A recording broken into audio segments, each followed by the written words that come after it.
ஒற்றை கொம்பு எப்படி எழுதுறது? ஒற்றை கொம்புனா என்ன? இதுதான் ஒற்றை கொம்பு, சரியா? நீங்க ரெண்டு கோடு நோட்ல எழுதும் போது எப்படி எழுதுறீங்க? இப்படி எழுதிடுறீங்க நார்மலா, சரியா கண்ணே? ஆனா இப்படி எழுதக்கூடாது.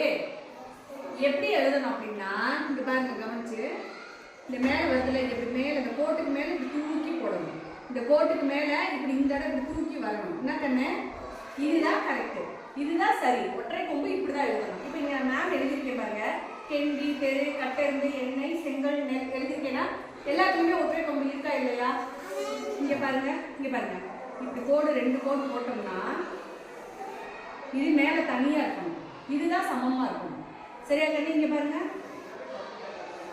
கரெக்டா? இப்ப இந்த ஒற்றை கொம்புல மேல தூக்கி இருக்கணும், தெரியுதுங்களா? தெரியல சமய? அப்ப ஒற்றை கொம்பு எழுதுறப்ப எப்படி எழுதணும் பாருங்க, இது மேல தூக்கி வந்துதான் எழுதணும். இனிமே நோட்ல கரெக்டா எழுதுவீங்களா? சரி.